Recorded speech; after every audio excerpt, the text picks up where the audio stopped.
We spent the month of February in Galveston, Texas, and this is actually the second video about Galveston because there's so much to do there. We ended up doing a part 1 and a part 2, I'll put a link to part 1 if you haven't seen that one. Go back and watch that. You don't have to see that one first to see this one. But if you want to see all the seafood, you're gonna want to check that one out. That's true. If you're interested in restaurants and seafood, which is a big part of going to Galveston, then you're gonna want to go check out part 1 of the video.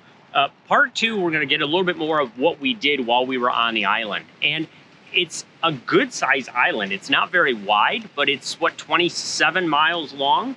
Yeah. And we found that out a little bit the hard way about how long the island is because of where we were staying, which was, at the time, was called the Galveston Island RV Resort, but it changed ownership while we were there. Yeah, while we were there, toward the end of our stay, one morning we woke up and there were brand new signs everywhere that said Galveston Island KOA. So it had changed ownership, and we got to meet a few of the new owners, and they were settling in. Unfortunately, we were leaving a few days later. They're supposed to be keeping some of the amenities. There's a lazy river there. There's a pool, a hot tub. There's some cabins, as well as the campground sites. So they're planning to do some, I think, upgrading and adding to the facilities. So unfortunately, we don't really want to tell you a whole lot about what we had because it might be a little different now, but I can say it was a really nice place to camp. Yeah, and RV resorts are not generally our style. We're generally out in the woods somewhere, or we are at a state park someplace, but because of where Galveston was and what we wanted to do there, the state park, and we'll talk about that in a little bit, is about half capacity or less, at least while we were there. And we can explain why in a minute. But the RV park itself was really nice. I will say, for the things that we normally complain about for an RV resort, where the sites are too close together, they're too small, that kind of thing, this was laid out very, very well. The sites were good size. Plenty of room between you and your neighbors. The roads were really wide, so if you have a larger rig and need help backing it in, you got plenty of space to do that. So I thought that was very nice. It was, and the original owner who had designed the layout had been to many places, and exactly like you said, he wanted those wide roads, he wanted pull-through sites, he wanted a lot of space between you and your neighbor so you actually felt like you had some grass. But like you said, we learned the hard way that actually the RV resort is at the west end of Galveston Island, and everything to do is on the east end of Galveston Island. So it was probably a good 40-minute drive almost from the resort to the downtown area, even though it's only 27 miles long. We ended up renting a car the whole month we were there so that it was easier for us to get back and forth with the van. We didn't have to unplug it every time. Which was really nice for us to get places. On the other hand, what we didn't need the car for was the beach, which was right across the road. It is nice that you're able to walk across the main highway, although it's not a very busy road. No. And there's some houses that people have on the beach. They're on their stilts, but then right beyond that is the beach. It's a public beach. There's actually sections of it you can drive on. We have some footage of us driving the rental car on the beach, which was kind of an unusual thing to do, especially in Michigan. We're not used to that. No, we're not allowed to drive on the beach. You don't drive on the beaches here, but you can, and not all of the beaches there in Galveston you can drive on. There are sections, it's kind of a hard packed sand and you could drive on it, so that was kind of neat. I rode my bike about 5 miles down to the end of the island one afternoon, so that was cool to be able to do that on the harder packed sand. And it was just nice to be able to wander out there and do that. So location wise at that RV park, and there's several down in that section of the island, it's really nice having that access to the beach. So in between where we stayed and the downtown area is the Galveston Island State Park. We'd originally intended to stay there because we'd heard that there was really nice campsites right along the beach on the Gulf of Mexico side. However, that entire state park is under renovation and will not be open until 2022. And when I say renovation, I mean like the entire beach area is closed off. The campground is non-existent. They're rebuilding it. So I imagine that it's going to be very nice when it gets done. But that only left a handful of campsites, like 10 campsites on the bay side, and they were already full, which is how we ended up at the resort, which was nice. However, the rest of the state park is open. There's about 4 miles of hiking trails, and there's a kayaking opportunities because you're on the bay side of the Galveston Island area. So there's a lot of birds, a lot of fishing, a lot of marsh areas, and it's a really nice place. So we enjoyed a nice day of hiking and kayaking there. Well, when we had heard that the renovation was underway, like you said, we thought it was going to be some upgrades.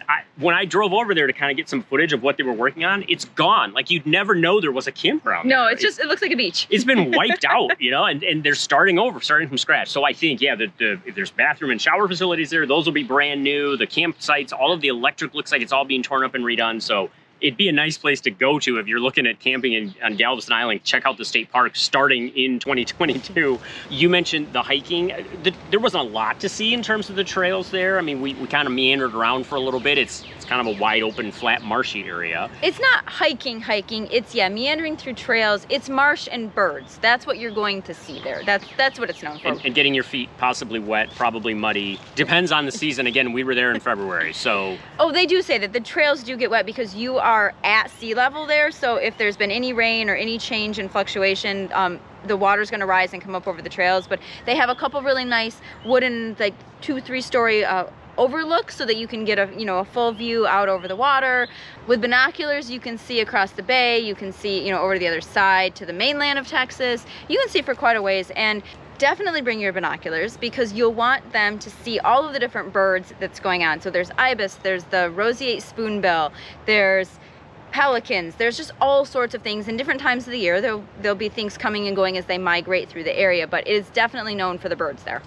Birding is a big part of that state park, and what's really neat is if you have a kayak, we ended up doing the kayak trails too. So there's paddle trails throughout the state park, and they kind of meander all over. They are marked, supposedly. We kind of got lost. Marked is a relative word. There's a map that shows the paddling trail. Once you're out on the water, there are no markers. There started to be a marker, and then there started to be a second marker, and then there were no more markers after that. So the trail that we thought we were on, we ended up being nowhere near that trail. We had an enjoyable afternoon, and we saw some really cool things, but I'm not sure the trail is really a trail. It's more just get in your kayak and go wander around and see stuff. It was a good place to do a nice, quiet kayaking paddle, though, and just kind of wander around in that a little bit and coast a little bit, watch for the birds to kind of come and go. And I'm assuming if there's times when they're migrating, it would be a really great place to do a lot of that birding, and that's what people talk about there. So that could be a nice, it's a decent little launch that they had there for kayaks or anything else. You maybe I guess you could do a paddle board if somebody wanted to go out and paddle on that. Oh yeah, stand-up paddleboard would be nice. Because it's not the Gulf of Mexico, but it is the Bayside. I mean, you're still talking open water, so you're gonna wanna make sure that your abilities match what's going on there, because it's not a flat lake. I mean, you're still going to deal with some chop depending on the weather. So the day that we went, it was sunny, but it was probably still only in like the 50s or 60s. So making sure that you have the appropriate clothes. And a couple of those different trails, some of them are more wide open in the bay than others. We stuck more toward the shore, toward like the grassy, marshy areas where we were expecting to see more things. But you can go out for quite a long ways, actually. Moving eastward, you'll eventually come to the Sea Wall, which is one of Galveston Island's most famous attractions. Built in the early 1900s, following the 1900 hurricane, which took a couple thousand lives and devastated most of the island, they constructed the 17-foot-high seawall on the Gulf of Mexico side to protect the city from major flooding.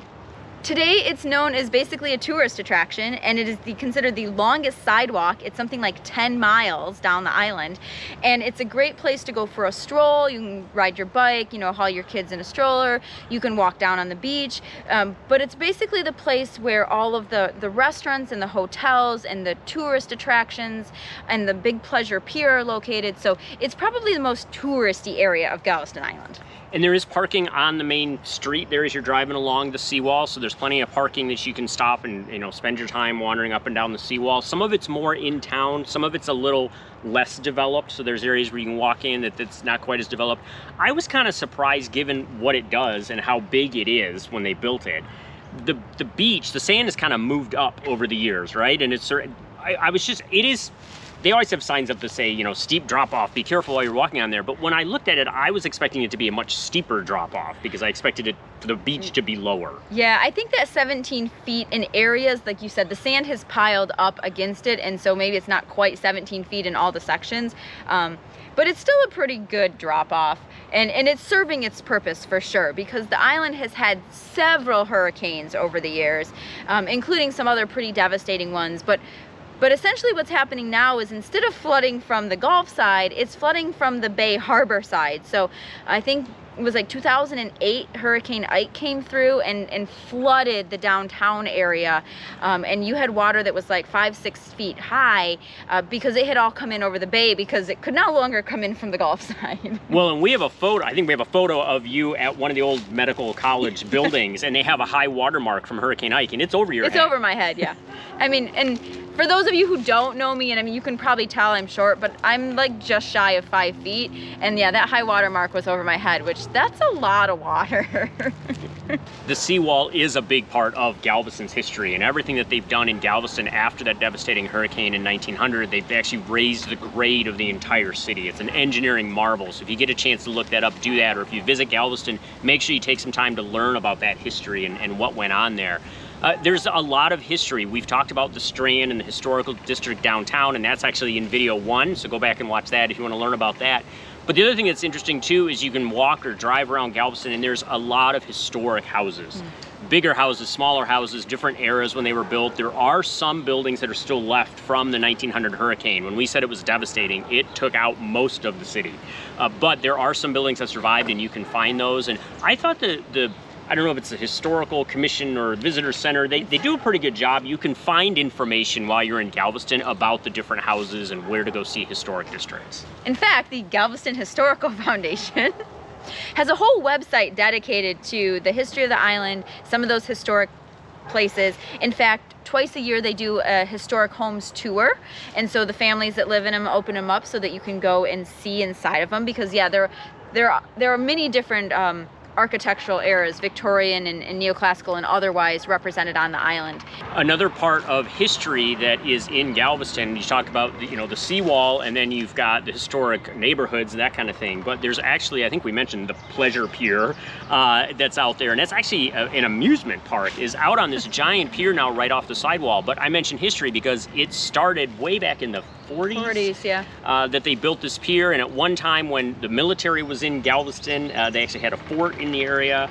The pier was used for like USO stuff, so there was entertainment, there was a big dance hall, people would come and sing and present, and there was dancing and bands, and there was a small amusement park at one time out there, but a couple different hurricanes have taken out the pier a few times. So when the Army moved on, it closed. A hotel was built, and the hotel stood for many years, and then a hurricane took it out, and then in the early 2000s they came in and they built this new amusement park, and there's a Bubba Gump shrimp restaurant, there's the big Ferris wheel, there's a roller coaster. I mean, it's kind of crazy when you think this is all out in the water and doesn't seem safe at all when another hurricane is going to come through. But I mean, I don't think they come through that often, so it is a really nice place. If you wander under the pier, though, and you see what's there for the pilings and how it's built, it's no wonder. The pier has survived all the hurricanes. It's the stuff on top of the pier that keeps getting taken out. The amusement park that's there, it does cost to get in, and in fact, you can't walk really very far into the pier before you have to buy tickets to get in. So we didn't go in and do that. It's not something we had time for or wanted to spend the money on, but if you're interested in that, it is there and something to check out, and even just to see it from the beach, it's a pretty unique situation. I would also recommend going and driving by at night because everything is lit up. So it's really cool to see the Ferris wheel and everything lit up at night. We just drove the car onto a ferry it's a peninsula. What's it called? We're going from Galveston Island to Bolivar Peninsula. And it's free because it's actually part of the Texas State Highway system. Yeah, it's the only way to get across. And so as part of that, however that system works, it's the only highway free. I guess not a freeway, it's a highway that goes between the peninsula and the island. So yeah, it's free, which is actually kind of amazing because I feel like in any other state, they would have slapped like a ridiculous toll on it or told you to go 3 hours around to go the other direction. So anyways, it's an adventure. Yeah, and you can take your car across, or if you just want to go across, because there's a fort and some parks and stuff over there and a nice beach apparently to walk on. So some people just ride the ferry over and walk around and then ride the ferry back. So we don't exactly know what we're going to see, but we'll let you know when we get there. And in case of emergency, we realize we do have our inflatable kayak and our life vests in the trunk because they just happen to be there right now. So we're ready to go. Yeah, but Ari won't let me just walk around on board with my life jacket on, which I thought would be really funny. Apparently that would be frowned upon in this establishment. We don't need to start a panic. How about just the paddle? Can I just walk around with my paddle? No. But if anything bad happens, remember, the trunk has the kayak, the life vest, and the air pump. Pump quickly. Okay. See you on the other side. Well, that was a nice ride over on the ferry. It was really smooth. Only took about 15, 20 minutes, and we were off the boat. Once you're going, you can actually get out of your car, go up to the second story, and watch the ride from there. So it's just kind of a cool perspective. And then once we got here, we pretty much came right to Fort Travis Park, which is the site of Fort Travis. Started in the 1800s and then was here all the way through World War II. Yeah, it played a significant role over the years. I don't know if I ever actually did much here, but it was a coastal battery. Coastal battery, yeah, for Civil War, World War I, World War II, where they were really concerned about somebody coming in from the coastal side. And it's not something we really think about nowadays, but, you know, they had their big guns and the seawall and everything and the battery and everything here to protect them. And in fact, actually, some of the battery and stuff they said was actually used during some of the major hurricanes that went through to shelter people. Well, because there's bunkers underneath where the gun batteries were. So it was really interesting to see that and think about that and people sheltering here.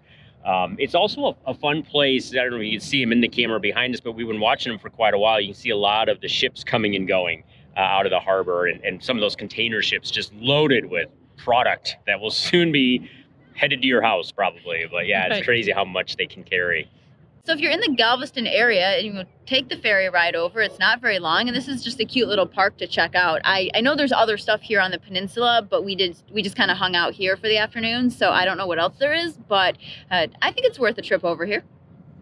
One more thing about this park, don't let your dog get away from you and jump off his leash, because we were walking along and all of a sudden we see this little dog take off from his owners and then he disappeared over the seawall. Yeah, apparently they were trying to get him out of the car and he just bolted and ended up 14 feet down into the marsh. And after some unsuccessful attempts by both the owners and myself to try to wade through and get him, we ended up calling the local volunteer fire department, who graciously brought their ladder and went down and got him, and it was a very successful rescue. But the poor dog was, I think, traumatized by everything and hopefully learned his lesson. Yeah, he wasn't physically injured or anything. I probably should have started with that. The dog's okay. He was a little shaky. He's just like a little poofy puffball thing. He was a little shaken up, but I think he's okay. So everything ended up well. Good job to you trying to help the puppy, and thanks to the local sheriff and the local volunteer fire department for saving Fido or whatever his name was. Charcoal. Little charcoal. Okay. There is a lot going on for this tiny island, so make sure that you check out some of like the trip advisors or the local websites to find out what you want to see and do there. We were there for a month and didn't get to see everything. Now, we lost a week to the big Texas winter storm. We were down there during all of that. Yes. And when it was 16 degrees and there was snow on the seawall in Galveston, unheard of. So I feel like we lost a week. So we didn't get to see everything. But it's a great place. I would recommend people going there. I think if we get the chance, we would go back and try to do some of these things. If you feel like you've done everything you can do in Galveston, you're not that far from Houston. So if you want to go see what's going up in that city, there's plenty going on there too. Being space geeks, we of course had to make a day trip up to Johnson Space Center. Of course. I mean, we do love our space. We love our space. Even though we live in a van, we like to have our space. Right. But no, we are big space geeks. If you've seen some of our other videos, a year ago we got to watch one of the Falcon X rockets take off from Cape Canaveral. So of course we were going to make every effort to see the Johnson Space Center, and it did not disappoint. Even with COVID, they did a really nice job of making sure all the exhibits were open. Even the tour was open to go visit the astronauts training facility. So unfortunately we were not allowed to take cameras into the Space Center, so we can't show you any of it, but we've got a lot of pictures so we can kind of add some here that you can look at. But if you're in the area, go check it out. It's just from a historical perspective. You can talk more about what they have, because the Apollo and everything there. Yeah. Well, they have some artifacts there. I mean, well, they do have the shuttle Independence, which is the one that was used as a trainer. Yep. That's there, and it's still mounted to the 737 that they used to piggyback it on. So it's kind of cool that you can go into that and see it. But they have spacesuits that were on the moon from Apollo 12. They have the command module from Apollo 17. They have the command module from Faith 7, which was one of the Mercury missions. There's just a ton of stuff there to see and the rocket. And then they have in what's I think it's called Rocket Garden, right? Yeah. Is they have one of the last remaining Saturn V rockets that if you haven't been there in a while, years ago, it's been there for a long time. Oh, it's been there, yeah. It used to be outside and it was actually deteriorating from the weather. And so they ended up essentially, they constructed a building around it and it's now inside and they've restored it completely. So you get an idea of the size of that thing when you are next to it. Oh, it is so huge. That was one of the most impressive things I saw there. And if you get a chance, definitely take the shuttle that they give you, that you can get on to go out and do the tour, and you end up at Rocket Garden where you can see the Saturn V rocket. One thing that we'll say is we were there on a Saturday and it was actually a holiday weekend, and so there was nothing going on within the Space Center itself. So like the astronaut training facility, you could see it, but there was nothing there. But we understand that during the week when they're getting ready, you can actually see the astronauts in there working on stuff. And it's really cool because they've got all the different modules that are up at the International Space Station, so that the astronauts train, whether you're on the Russian lab or the European lab or whatever it is, all those different components are housed in that training center. And so they get to learn that there. There's robots that they're training to do spacewalks. There's the new Orion capsule is in there. So there's just a lot to see. I don't know, I could totally geek out on that all the time. I'm laughing because you said they're training the robots, which is technically they're programming, I guess, right? But they're humanoids. Oh, so they're very humanoid, they're literally designed to be able to go do stuff. They've got one part where they're training them on a Chevy pickup. So it's like, I'm going to program this robot so it can remove an alternator. And they can do it. And that's the idea, is they'll be able to send these out onto the space station or onto the ships instead of people to do spacewalks because of the safety factor that's there. So just obviously we had a good time. We could go on and on about the Space Center, but we could go on and on about Galveston. It's just a really neat place to check out. There are RV parks all up and down the island. So not just on the end we were at, but in the middle and on the other end, there's plenty of places to stay. There's a lot to do. What I liked about Galveston was, if you want to go fishing, there's fishing there. If you want to hang out on the beach, there's a beach. If you want to tour historical homes, if you want to see museums, if you just want to sit and eat seafood all day, every day, which is what you would do if I would have let you. If you want to go to the amusement park or the water park, you're right. As you list that off, there was a ton to do there. And I really hope that we can make it back there again, because I'd like to go at a different time of year to check out some of the things that we didn't get to do because of the weather, because of our lost week. But yeah, I mean, whether you're staying in a hotel, an Airbnb, you're camping, there's plenty of opportunities there, and we just highly recommend it. It was a really nice place. It was kind of unexpected. I didn't really know what to expect at Galveston Island, and so we were pleasantly surprised and very impressed. Oh, I didn't even mention you could stay at the state park, which is going to be completed now in 2022. So you've got kayaking, you've got hiking. There's just a lot to do there. So if you get a chance, get to Galveston, check it out for a week, take a month if you can, and go explore everything you can. In the meantime, keep on trekking. And we'll see you out there.